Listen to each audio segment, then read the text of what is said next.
Andrea Locatelli, not a good exit from turn 15 for Locatelli. Will Razgatlıoğlu be able to get alongside into the final two turns? The answer on lap 4 at least is no.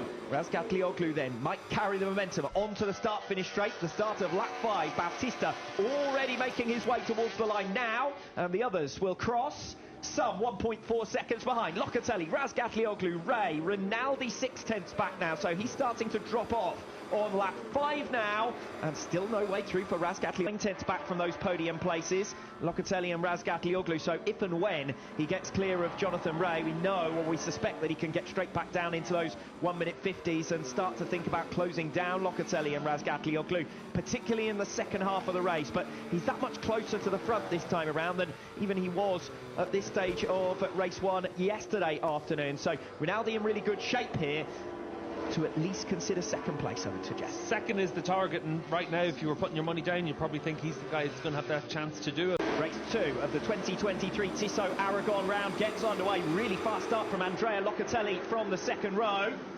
Alvaro Bautista it is who hits the front. Jonathan Ray, I think, settling in for second place. Toprak Razgatlıoğlu passed by Andrea Locatelli around the first two turns. So it's Bautista leading, Ray in second, Locatelli third, Razgatlıoğlu relegated to fourth position. Ray attacks on Bautista, charges down the inside into turn 4, takes his line away, takes track position away and takes the lead. And Bautista now under pressure from Locatelli behind. Bautista has not managed to get the pace early on. Locatelli with a massive slide. He's actually impeded Alvaro Bautista quite dramatically there, but Toprak Razgatlıoğlu was directly behind Bautista, couldn't get through and is now under attack from Michael Ruben Rinaldi.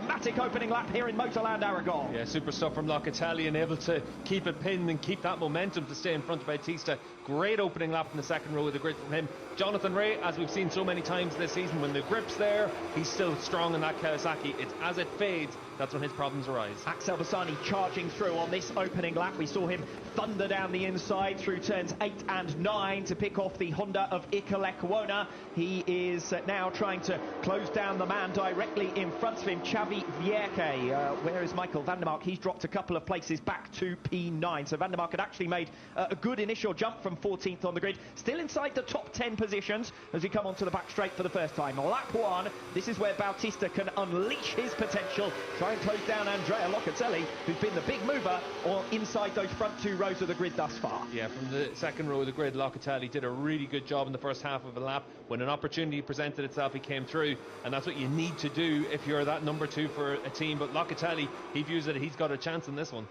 Jonathan Ray leads, but it's all about Alvaro Bautista at the start of lap 2, making his move down the inside of Andrea Locatelli, and Locatelli will try and put the block pass on Jonathan Ray, and Bautista was primed for the cutback to pick up the pieces, but it is Locatelli who leads. Delight for Andrea Dossoli as his man, his fellow countryman, leads away. Andrea Locatelli, surprise lap 2 leader here. Alvaro Bautista will attack as they come through turn 4. Bautista recovers the place, and it's Ray and Razgatlıoğlu, the men that you would have fancied most likely to take on Bautista here, who have actually got Andrea Locatelli to clear before they can chase down Bautista for the race lead. Yeah, Locatelli, he's done a really good job to hit the front. Now he needs to make sure he can come through on Bautista, because otherwise for Ray and for Razgatlıoğlu, they're going to lose too much time to Alvaro. A second only covers your top 6. Bautista, Locatelli, Ray, Razgatlıoğlu, Rinaldi and Vierke. Xavi Vierke doing really well to hang on in there, and Axel Bassani starting to close them down as well from 7th place. Just off the grid, we saw that Vierke made a good start. Lecona a little bit suspect off the line, and that's what allowed his Honda teammate to come through. Bautista versus Locatelli, but the more the race goes on, the more Bautista finds his rhythm, and now that the number 1 Ducati has got track position at the head of the field, it will be on to the exit of turn 15, and an opportunity for the first time in this race for Bautista to really steal a march. And in fact already, as they make their way through towards that final sector, Bautista with a bit of breathing room ahead of Andrea Locatelli, and it's Locatelli's teammate Razgatlıoğlu starting to attack Jonathan Ray, nose to tail as they come down the back straight. 968 metres for Razgatlıoğlu to get on terms with Jonathan Ray, right on board with Ray. Razgatlıoğlu deep on the brakes as ever. this time into turn 16 with some confidence, and that will be a sign of some inspiration for Razgatlıoğlu, the way he made that pass in fine style on Jonathan Rea. Yeah, and for Razgatlıoğlu, it's all about what he can do now against his teammate Locatelli. You know that he's been faster than Locatelli all the way through this weekend, but this is a track that suits Locatelli's style a lot more than it suits Toprak's. So for Locatelli, this is a real opportunity from that. He's gone away at the front of the field right from the get-go. Bassani through on Vierke for P6 in towards turn 1, so Bassani as ever taking no prisoners in the early laps here. Best we've seen from Axel all the way through this weekend. How many times have we seen it though where Ducati just find their feet as the weekend goes on for some of those independent riders? A little bit more data, a little bit more information, and on Sunday for race 2 they always tend to make a step, and certainly for Bassani that's been the case once again here. I think of the Italian round in particular, where Bassani had fairly anonymous races with 7th and 6th positions, but then was a genuine contender for the race victory in race 2 in Imola. A bit early to start calling who the favourites are here, other than Alvaro Bautista. 1 minute 50.5 last time around, 1 minute 50.9 for Andrea Locatelli. That's why a gap of almost half a second has now opened up on lap 3. Razgatlıoğlu versus Locatelli should be your next fight for second place. It's this lap that we're really going to get to see what the pace can be, because at 50.5 it's not really pushing on at this stage of the race compared to what we had yesterday, about a half a second slower. So for Alvaro Bautista, let's see what his lap time is now. This is where it becomes critical for Toprak and for Rea to clear Locatelli, but already they're going to be thinking it's going to be very difficult to close down that margin to Bautista. And with such a margin, with such control and with such speed, is there an extent to which Bautista needs to manage himself here to avoid the errors of 24 hours ago? Remember, a race 1 fall that's thrown this championship back open. Toprak Razgatlıoğlu now trying to pass teammate Andrea Locatelli. Earlier on in the season, when he's had to make those moves, he's said that he's really had it in the forefront of his mind that it's his teammate he's overtaking. But seeing his championship rival Bautista get up the road, I think Razgatlıoğlu might have to put some manners here on Andrea Locatelli. He's going to try and outbrake him in towards turn 1, but Locatelli holds firm for second place. Once again, you get to see that illustration. Toprak doesn't have the confidence on the front end in this track at this weekend. He's not able to make that move on Locatelli. We saw it into turn 16, we saw it into turn 1. This is going to be a struggle for Toprak through the course of this race. Razgatlıoğlu did get through well on Jonathan Rea, but his progress has been halted in 3rd behind Andrea Locatelli. So it's Bautista who leads by a second now, ahead of Locatelli in 2nd, Razgatlıoğlu 3rd. Jonathan Rea in 4th position. Rinaldi still in touch, 3/10 back from Rea. Bassani 4/10 back from Rinaldi. Razgatlıoğlu getting the bike up earlier than Andrea Locatelli. Not quite alongside to think about making a pass through here. It's single file in towards turn 8, unless you're Axel Bassani, of course. He's in 6th position and 4/10 of a second behind Rinaldi as things stand. Yeah, you can see there 50.2 last time around from Bautista, so that's why he's been able to open that margin. If you're able to keep it in the low to mid 50s for as long as possible, you're going to be very difficult to beat around here, and that's why he just opens up that margin. 1.1 seconds now over Locatelli. You can see for Toprak up there at turn 7, he knew he had to try and give himself a chance to come through. Locatelli, he's the bottle in the cork in the bottle right now, so Toprak, he has to attack into 15. For Bautista, it is a question of keeping it on the island, of completing this race, of banking those 25 points. For Toprak Razgatlıoğlu, it's damage limitation. He'll want to get through on his team partner Andrea Locatelli. Not a good exit from turn 15 for Locatelli. Will Razgatlıoğlu be able to get alongside into the final 2 turns? The answer, on lap 4 at least, is no. Razgatlıoğlu then might carry the momentum onto the start-finish straight. The start of lap 5. Bautista already making his way towards the line now, and the others will cross some 1.4 seconds behind. Locatelli, Razgatlıoğlu, Rea, Rinaldi 6/10 back now, so he's starting to drop off on lap 5 now, and still no way through for Razgatlıoğlu for seconds. Yeah, Toprak on the exit of turn 15 looked like he was able to carry the momentum. We saw Locatelli carry a little bit of a wheelie, but not able to do anything with it. So for Toprak, he's up against his teammate who's riding well at this stage of the race and has that good pace and potential. So for Toprak, nothing's going to be easy. Well, the reality as well is it's not worth dusting up your teammate, really, when Alvaro Bautista is away and clear at the head of the field anyway. The only way that Bautista surely is going to be beaten from here is if he has a problem or makes a mistake. Yeah, it's not worth dusting up your teammate when you want to have him between you and Jonathan Rea as well. Yes, Jonathan Rea is right back onto Razgatlıoğlu's tail. There's never been much more than 2 or 3 tenths of a second between them, but now there is just 1 tenth between them. And Rea might think, do you know what, if Andrea Locatelli is slower than the pair of us, might be an opportunity for Mr. Rea himself to clamber his way back up onto the podium. For now, he's outside of those podium positions. Obviously, the difference compared to race 1 is that Michael Ruben Rinaldi is behind him at this stage, and Andrea Locatelli finds himself in front there in second position. Not least, of course, Bautista crashed out of race 1, enabling Rea to move up into those podium positions. But it's Locatelli, Razgatlıoğlu and Rea here with only 3 tenths between them. Yeah, Rinaldi's still the danger man, though, because we saw yesterday just how good he was at managing that tyre all the way through.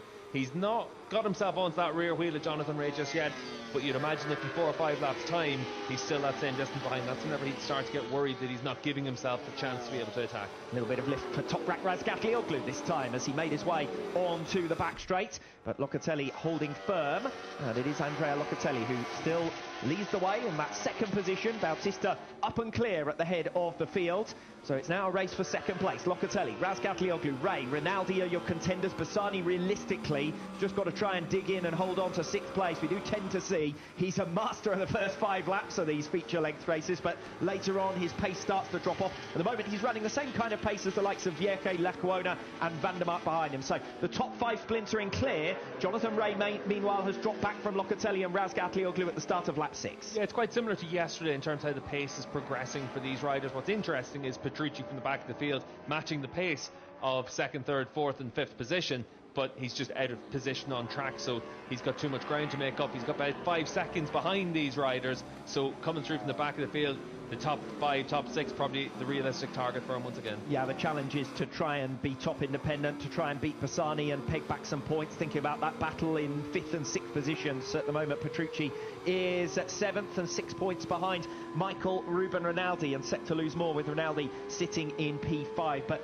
1.3 now the gap between 5th and 6th places, so Petrucci might well target the likes of Bassani, 3.5 seconds up the road from him in P6, but much more than that would be a bit of a stretch. So similar to what we saw for him yesterday in race 1, but the frustration for him all goes back to that one crucial error in the Superpole session yesterday. Yeah, big mistake, and it's ended up handicapping his whole weekend, and it is this situation always in Superbikes. If you struggle in the Superpole session, you put yourself out of position on the grid, it's very difficult to make up that margin, because especially early in the race, everyone's quite strong, everyone's quite fast, and everyone's very committed on the running towards turn 1. One of the things Florian Marino said yesterday after his return to World SBK, tough to get yourself aggressive enough to really go for things in those opening few laps, but that's when you need to if you've qualified down the order. Locatelli versus Razgatlıoğlu, Rea versus Rinaldi, 2 completely separate fights have now formed, and it's looking increasingly unlikely that Jonathan Rea will extend his podium run that stretches back to Imola. Rea sitting in 4th still, but with Rinaldi all over his tail. Yeah, he doesn't have it underneath him right now. This is when the bike started to struggle yesterday as well. Rinaldi,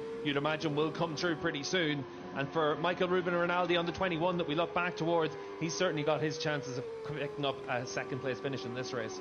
Yeah, 7 times podium finisher in 2023 is Michael Ruben Rinaldi, who sits in 5th position as things stand. He's only 9 tenths back from those podium places, Locatelli and Razgatlıoğlu, so if and when he gets clear of Jonathan Rea, we know, or we suspect, that he can get straight back down into those 1-minute 50s and start to think about closing down Locatelli and Razgatlıoğlu, particularly in the second half of the race. But he's that much closer to the front this time around than even he was at this stage of race 1 yesterday afternoon. So Rinaldi in really good shape here to at least consider 2nd place, I would suggest. 2nd is the target, and right now if you were putting your money down, you probably think he's the guy that's going to have that chance to do it, but you never know how the race are going to progress. Locatelli's looking good and comfortable there in front of Toprak. He's weathered the storm, and now he's keeping himself in that position to hold off Toprak, but it is one thing to stay in front of Toprak, and it's another thing whenever Toprak does decide to attack. 5th place finish in Most in race 1, but obviously those were trying conditions, and Lecuona made best use of them.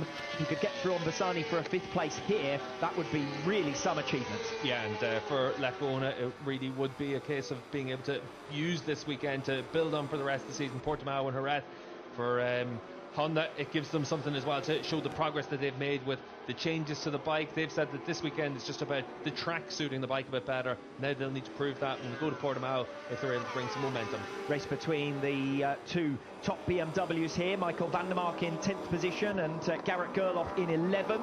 and going in opposite directions rather. Gerloff's been a few tenths of a second per lap faster. Just in the background of the shot, Dominic Egerter trying to get through here on Loris Baz. That's for 12th position. So Van der Mark and Baz rather fading. We've seen Redding already scrapping away with Lorenzo Baldassari. It is Redding who's won out in that duel and sits in 14th position now after the retirement of Andrea Locatelli. But for the top two BMWs, could be Gerloff again here in these final 2 laps. Yeah, we'll see if Garrett's able to get himself in a position to attack in the last lap and a half. But either way, Van der Mark's ridden well all the way through this race and given himself a chance of a top 10 finish. But for Gerloff, the last few rounds we have seen it where he's been really strong in the BMW, and in the Super Pole race as well, he was the top BMW rider this morning, and he's given himself a chance of another decent top 10 finish on that bike. 2 13th position finishes this weekend so far for Michael van der Mark. The best of his results since his comeback have been at 13th places. So van der Mark riding well here in 10th position. Frustration for Andrea Locatelli, the second of our big name retirements. We lost Danilo Petrucci earlier on as well. But that's particularly heart-wrenching for Locatelli because you could see that he had the pace for a podium there. He was holding back his team partner, Toprak Razgatlıoğlu, and looked to have control, frankly. Every time Toprak had tried to make the pass, Locatelli had the answer. Yeah, it had been an issue for a lap earlier. There was a little bit of smoke, maybe at turn 12. But for Toprak, maybe he saw something a little bit more often through the course of that race. So that was also a reason why you're a little bit circumspect. But for Locatelli, he rode perfectly. He rode a really good race, as good as we've seen from him all the way through his Superbike career, holding off Toprak lap after lap, not giving into the pressure. And then, unfortunately for him, technical issue means that he's got nothing to show for it.